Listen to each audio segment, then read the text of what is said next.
रक्तदान को अभ्यास रे परिणत करने को युव रक्तदाता अनुरोध कले 72तम रक्तदान करी रेकर्ड हासिल करिथिबा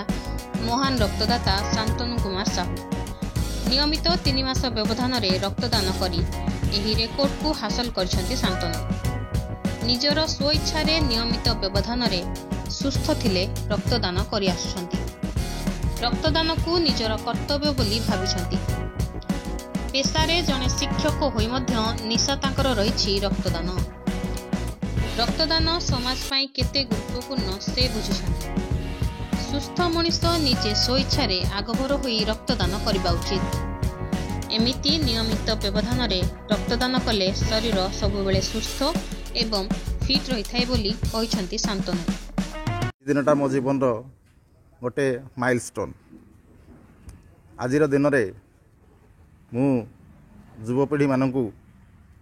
आह्वान दूची अनुरोध मध्य करुच्ची से माने रक्तदान करंतु रक्तर अभाव दूर करियारे सहायक हुंतु एठे गोटे आ गोटे जिनस मु कहया चाहूँगी रक्तदान को अभ्यास रे परिणत करंतु जोटा गोटे की वर्ड माने अभ्यास माने कौन आम प्रतिदिन खाती से अभ्यास प्रतिदिन गाधुंती से अभ्यास सेमिति रक्तदान को प्रति 3 मास थरे करी ताहाकु निज जीवन अभ्यास रे परिणत करि पारले सुस्थ समाज गठन रे सुस्थ राज्य गठन रे आ सुस्थ देश गठन रे सहायक होई पारि बोली मु आशा करछि सेपटे एही रक्त जनकर जीवन बंचाई देबो बोली से अनुभव करिथांती तेणु आपण भय न करी रक्तदान करबाकू आह्वान दैछंती तालचेर टाउन रो महान रक्तदाता शांतनु कुमार साहू सेपटे शांतनु एभली प्रयास समग्र शिक्षक समाज पाई गर्वर विषय शांतनु रक्तदान महत्व बुझी पारिछंती वास्तव में शांतनु समग्र शिक्षक समाज पाई गर्व आउ गौरव दैछंती शांतनु 72तम रक्तदान अवसर रे तालचेर उपजिलापाल उपस्थित रही बहु प्रशंसा मध्य करथिले प्रमाणपत्रटीर उपहार दे शांतनु निरामय सुस्थ जीवन कामना करथिले श्रीजुक्त शांतनु कुमार साहू आज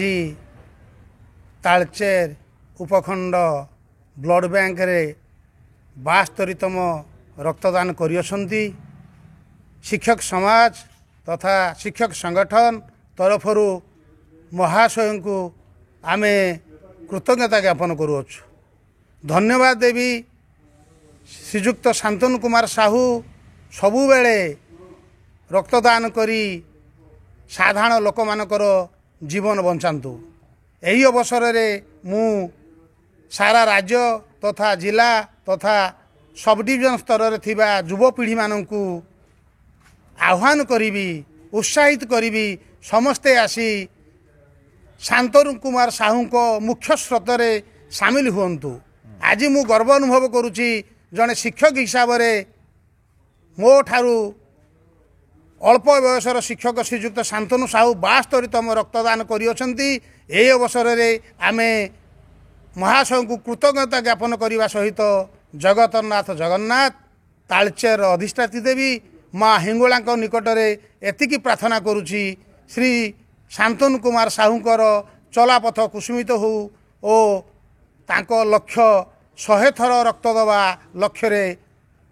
महाशय संकल्प करंतु शांतनु कुमार को मो धन्यवाद जनाऊँगी जे कि तालचेर 72तम रक्तदान करथिबारु मु तांको बहुत बहुत धन्यवाद तालचेरवासी तरफ भी धन्यवाद मोतिकी मोर कही रहउछि वास्तव में शांतनु एभली प्रयास प्रशंसनीय आपण मध्य नियमित रक्तदान करिवार अभ्यास रखिबाकू आमर अनुरोध ताहेले जाई सुस्थ समाज गठन रे सहायक होई पारिबो बोली आमर आशा आ विश्वास एभली भल भल प्रेरणादायक स्टोरी देखिबा पई शीघ्र शीघ्र आम चैनल को सब्सक्राइब करने को अनुरोध bureau report Odisha news services.